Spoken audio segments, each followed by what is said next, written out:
Welcome to our channel, where we dive into the heart of classical literature and explore timeless tales that have captivated readers for generations. Today, we're unraveling the intense and haunting story of Emily Bronte's masterpiece, Wuthering Heights. Wuthering Heights is a novel written by Emily Bronte, first published in 1847. It's a story of intense emotions, love, and revenge, set in the wild and rugged Yorkshire moors. The story begins with Mr. Lockwood, a gentleman from London, renting a house called Thrushcross Grange. He visits his landlord Heathcliff at the nearby Wuthering Heights. Lockwood is intrigued by the gloomy and mysterious atmosphere of Wuthering Heights and its inhabitants. Through Lockwood's conversations with Nellie Dean, the housekeeper, we are transported back in time to learn about the tumultuous history of the Earnshaw and Linton families. Years earlier, Mr. Earnshaw, the owner of Wuthering Heights, brings home an orphan boy named Heathcliff.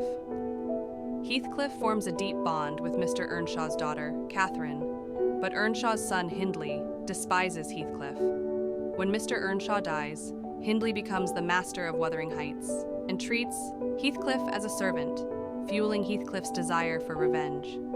Catherine and Heathcliff grow up as soulmates, sharing a wild and passionate connection.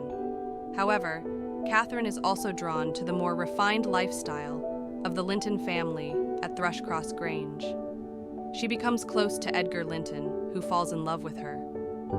Catherine faces a dilemma between her intense love for Heathcliff and her desire for social advancement.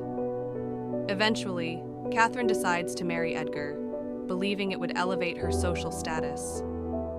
Devastated by her decision, Heathcliff leaves Wuthering Heights for 3 years.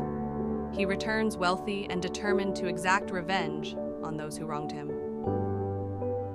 Heathcliff's return sets off a chain of vengeful acts. He first takes control of Wuthering Heights by manipulating Hindley, who has fallen into a life of gambling and drinking.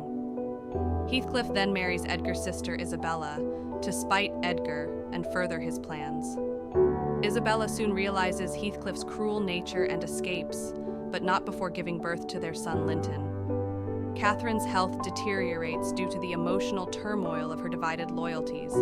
She gives birth to a daughter, also named Catherine, often called Cathy, and dies shortly after. Heathcliff is heartbroken, but his desire for revenge only grows stronger.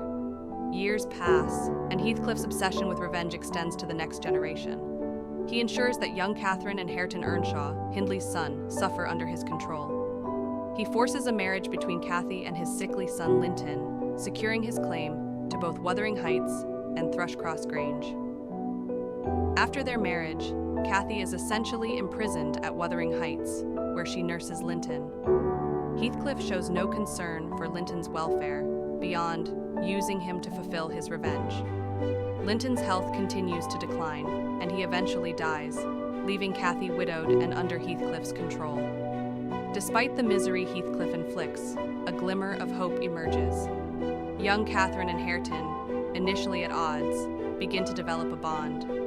Their love and mutual support hint at the possibility of healing and breaking free from the cycle of vengeance. In the end, Heathcliff, consumed by his obsession and longing for Catherine, dies.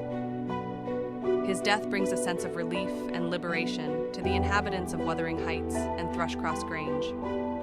The novel concludes with the suggestion that Hareton and Catherine will find happiness together, symbolizing the potential for renewal and redemption. Thank you for joining us today.